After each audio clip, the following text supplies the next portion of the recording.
दोस्तों यहाँ पर हम देखेंगे रदरफोर्ड का नाभिकीय मॉडल, यानी रदरफोर्ड जी ने जो गोल्ड फॉयल एक्सपेरिमेंट किया था उसके बारे में हम जानेंगे। तो स्वागत है आप लोग का आपके यूट्यूब चैनल एजुकेशन थेरेपी में। चलिए देखते हैं। अब ये जो मॉडल है इसको हम एक तो गेगियर मार्टसन अल्फा स्कैटरिंग के नाम से भी जानते हैं, साथ साथ रदरफोर्ड गोल्ड फॉयल एक्सपेरिमेंट के नाम से भी जानते हैं। हिंदी में इसको हम रदरफोर्ड नाभिकीय मॉडल कहते हैं।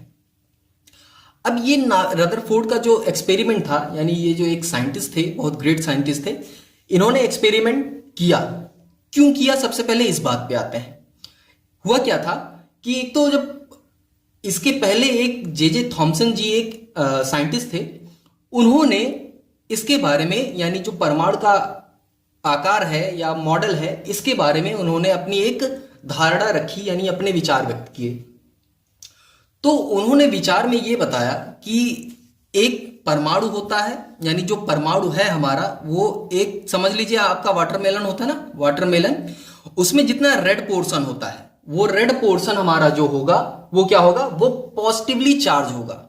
और उसमें जो बीज होते हैं, आपने देखा होगा वाटरमेलन में ब्लैक कलर के बीज होते हैं ना, अगर हम उसको काटे तो एक वाटरमेलन को आप बीच में से आधा आधा सर्कुलरली, ठीक है, सर्कुलर टाइप में अगर काट देंगे तो बीच में आप देखेंगे वहां पे बीज कुछ पड़े हैं। तो वो जो बीज हैं, उन्हें इन्होंने कहा कि वो इलेक्ट्रॉन्स हैं। ठीक है, कहा क्या, इलेक्ट्रॉन्स हैं।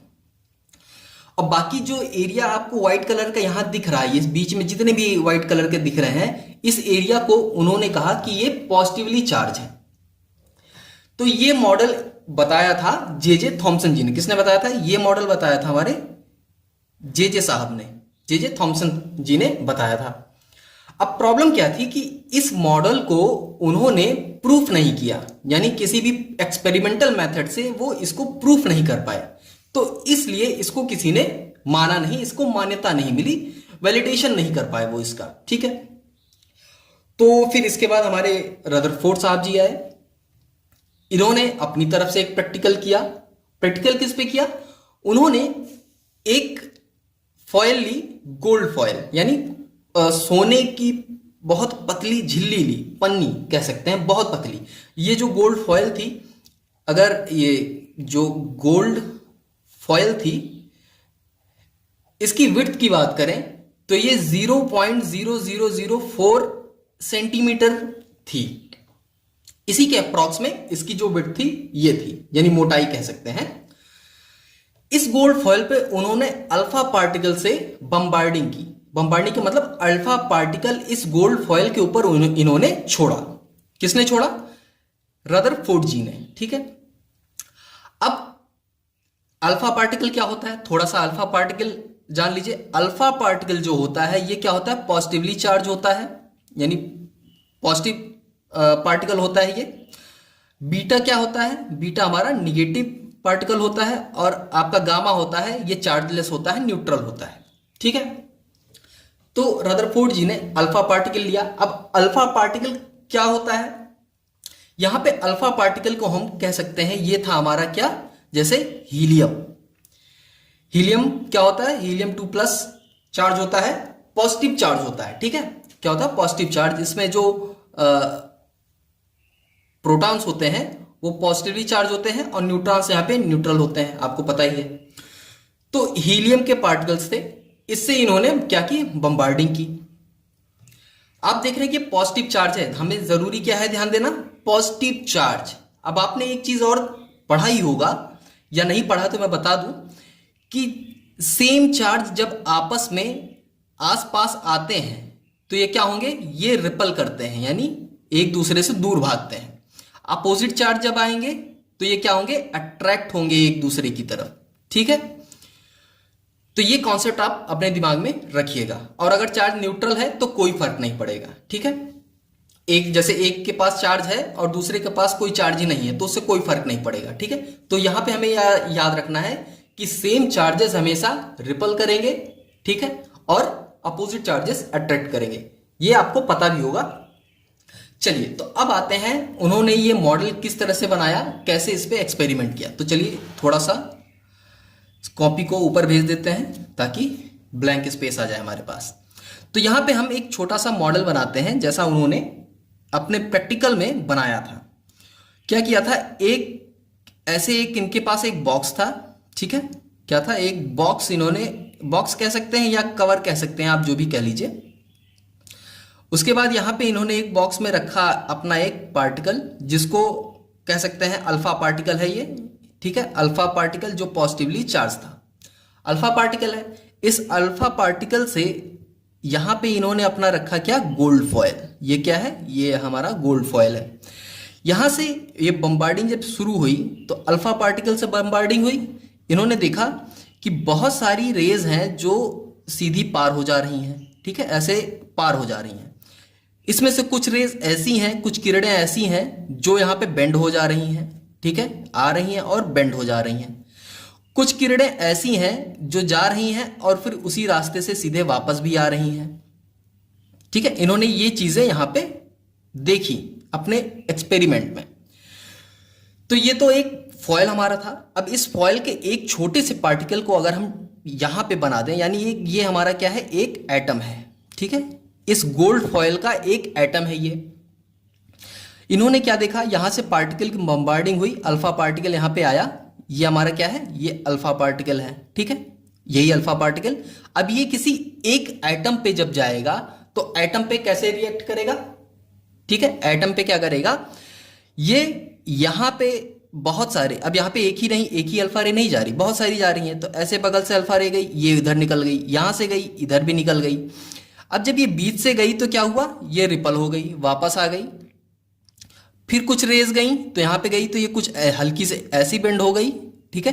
तो ऐसे ऐसे ये एक एटम में इस तरह से यहां पे जो रेज हैं या किरणें हैं, अल्फा पार्टिकल्स जो हैं, वो इस तरह से बेंड हो रहे थे, आपके ये कह सकते हैं हल्के से तिरछे हो जा रहे थे, कुछ पार्टिकल सीधे चले जा रहे थे। तो ये जो हो रहा था, ये जब हमारे रदरफोर्ड जी ने देखा तो उनके दिमाग में कुछ कंक्लूजन्स है। जो एक्सपेरिमेंट उन्होंने किया, इस एक्सपेरिमेंट से उनके दिमाग में कंक्लूजन आया। अब कंक्लूजन क्या आया, कंक्लूजन ये आया कि जो हमारा न्यूक्लियस है, न्यूक्लियस कह सकते हैं, यानी न्यूक्लियस का मतलब ये जो बीच का पार्ट है, इसको हम न्यूक्लियस ही तो कहते हैं, किसी भी परमाणु का न्यूक्लियस ही होता है, ठीक है, होता है ना। तो यहां पे आप देखेंगे इन्होंने कहा, सबसे पहले ये बात कही कि ये जो परमाणु है यानी जो एटम है, इसका मोस्ट ऑफ द पार्ट यानी मोस्ट ऑफ द स्पेस या एरिया जो है वो क्या है, वो खाली है, ठीक है, क्या है, एम्प्टी स्पेस है। इन्होंने पहली बात यही बोली कि atoms most of the area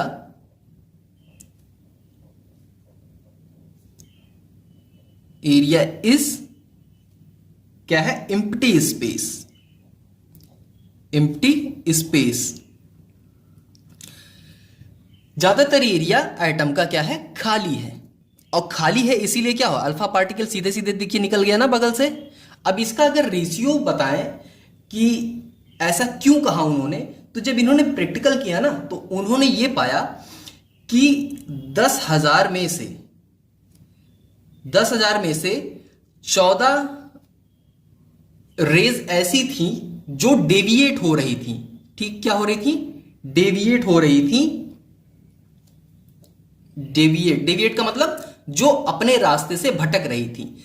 10,000 raise यहां अल्फा पार्टिकल छोड़े गए, उसमें से सिर्फ 10 रेज ऐसी थी कि जो तिरछी हो रही थी या मुड़ रही थी, ठीक, कितनी, सिर्फ 14 रेज, 10 नहीं 14, 10,000 में से 14 रेज ऐसी थी जो अपने रास्ते से भटक रही थी, इधर उधर जा रही थी, ठीक। तो इससे ये अनुमान लगाया गया, ये कहा इन्होंने कि इस जो परमाणु है इसका बहुत सा एरिया खाली है, तभी 10,000 में से सिर्फ 14 रेज ऐसी थी जो अपने रास्ते से भटक रही थी, बाकी सीधी निकल रही थी। तो इससे यह साबित हो गया। अब इसके बाद इन्होंने एक बात और कही, वो क्या कही, ये जो किरणें डेविएट हो रही थी यानी अपने रास्ते से भटक रही थी, रिपल हो रही थी, ये क्यों हो रहा था। तो इन्होंने कहा, इनका दूसरा तथ्य ये था कि इसके बीच में यानी ये जो जहां से डेविएट हो रही हैं, इसके बीच में बहुत ही सघन यानी डेंसर मीडियम में, डेंसर स्पेस में, डेंसर मीडियम मतलब डेंसर स्पेस में बहुत ही घना पॉजिटिव चार्ज है, यानी न्यूक्लियस में कुछ तो ऐसा है जहां पे बहुत सारे पॉजिटिव चार्ज हैं और इसी के कारण ये अल्फा पार्टिकल, जो पॉजिटिव अल्फा पार्टिकल है, ये रिपल हो रहा है। क्या हो रहा है? इसी के कारण ये रिपल हो रहा है या अपनी डायरेक्शन को चेंज कर रहा है।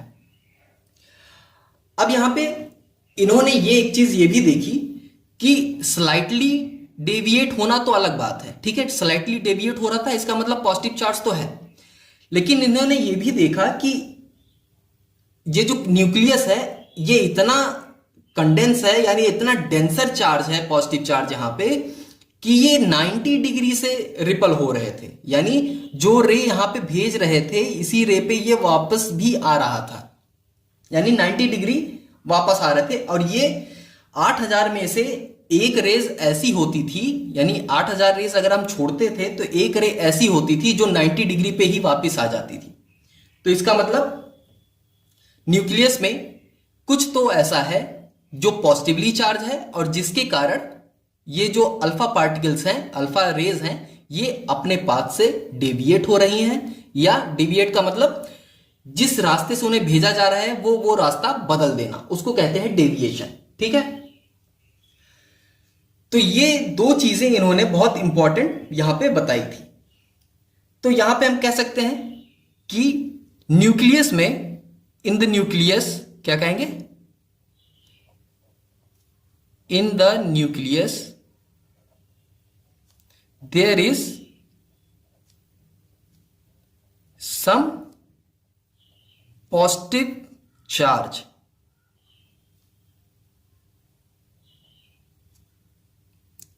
There is some positive charge, यानी न्यूक्लियस में कुछ पॉजिटिव चार्ज प्रेजेंट है, इसी कारण ये अल्फा रेज अपने पाथ से डेविएट हो रही है। तो ये जो मेन फोकस था या मेन चीज इन्होंने बताई रदरफोर्ड जी ने अपने मॉडल में, ये दो चीजें बहुत ही मेनली इन्होंने बताई। तो यहां पे कुछ चीजें और यहां पे हम देखेंगे। अब देखिए, परमाणु का जो नाभिक था वो ऋण आवेशित इलेक्ट्रॉनों से घिरा रहता था। अब ये इन्होंने कैसे कहा? ये इसलिए कहा इन्होंने क्योंकि आप देखेंगे बहुत सारे पॉजिटिवली चार्ज अल्फा रेज सीधे सीधे आर पार हो जा रहे थे। अगर बीच में कहीं भी इलेक्ट्रॉन होता, अब मान लीजिए इस मॉडल में अगर बीच में कहीं इलेक्ट्रॉन होता, सॉरी यहां पे इलेक्ट्रॉन होता, तो ये अल्फा पार्टिकल जैसे ही जाता तो ये क्या होता, ये निगेटिव चार्ज और पॉजिटिव चार्ज मिलकर आपस में अट्रैक्ट हो जाते। लेकिन ऐसा नहीं हो रहा था। क्या हो रहा था? अल्फा पार्टिकल आर पार हो जा रहा था, ठीक है, हो रहा था ना ऐसा। तो इसका मतलब कि बीच में कहीं भी ये जो एम्प्टी स्पेस था, यहां पे कहीं भी इलेक्ट्रॉन नहीं था। इससे क्या पता चला? इससे ये अनुमान हो गया कि इलेक्ट्रॉन बीच में तो नहीं है, यानी एम्प्टी स्पेस है ये पूरा, यहां पे बीच में कहीं भी इलेक्ट्रॉन नहीं है। तो इलेक्ट्रॉन कहां पे है? इससे अनुमान ये आया कि इलेक्ट्रॉन इस एरिया पे है, ये जो है यहां पे इलेक्ट्रॉन पाया जाएगा, ठीक है, इलेक्ट्रॉन यहां पे अवेलेबल होगा। और ये क्या करेगा? ये रिवॉल्व होता रहेगा, क्योंकि अगर रिवॉल्व नहीं होगा तो ये पॉजिटिव न्यूक्लियस जो है इस इलेक्ट्रॉन को अपनी तरफ अट्रैक्ट कर लेगा। क्या कर लेगा? अट्रैक्ट कर लेगा। तो इससे ये अनुमान लगा, ये पता लगा कि ये इलेक्ट्रॉन क्या है, ये परमाणु के चारों तरफ रिवॉल्व करता रहता है, यानी ये खाली नहीं बैठता है। इलेक्ट्रॉन क्या करता है? इसके पास बहुत काम है, ऐसे घूमता ही रहेगा, घूमता ही रहेगा, ठीक है। तो एक चीज तो ये पता चल गई। अब इसमें एक तो मैंने अभी बताया कि जो अल्फा पार्टिकल्स थे ये जो न्यूक्लियस से सीधे टकराए, इससे क्या हुआ? सीधे टकराने के कारण ये वापस उसी डायरेक्शन में वापस आ गए। क्यों? क्योंकि न्यूक्लियस का जो द्रव्यमान था उसके कारण यहां पे प्रोटॉन जो था ये बहुत डेंसर, यानी बहुत ही सघन मात्रा में यहां पे कलेक्ट होके है रखा रहता था। अब इसके बाद यहां पे परमाणु में जो प्रोटॉन शब्द आया ना, ये शब्द इन्होंने दिया था रदरफोर्ड जी ने। पॉजिटिव चार्ज या इसकी खोज तो पहले ही एक तरह से कहा जाए तो जो गोल्डस्टीन जी थे, यानी गोल्डस्टाइन एक साइंटिस्ट थे, उन्होंने ही पॉजिटिवली चार्ज, या एक तरह से कह सकते हैं उन्होंने प्रोटॉन नाम नहीं दिया था, लेकिन प्रोटॉन की खोज जरूर कर दी थी, ठीक है, प्रोटॉन की खोज कर दी थी। बट ये जो नामकरण है, यानी जो प्रोटॉन नाम दिया गया, ये रदरफोर्ड जी ने दिया था। तो यहां पे आप समझ गए होंगे कि जो रदरफोर्ड मॉडल नाभिकीय मॉडल है, ये जो प्रैक्टिकल किया इन्होंने उससे क्या क्या चीजें हमें पता चली। उम्मीद है आपको समझ में आया होगा। अगर कहीं कोई डाउट है, कोई चीज नहीं समझ में आई हो तो कमेंट बॉक्स में जरूर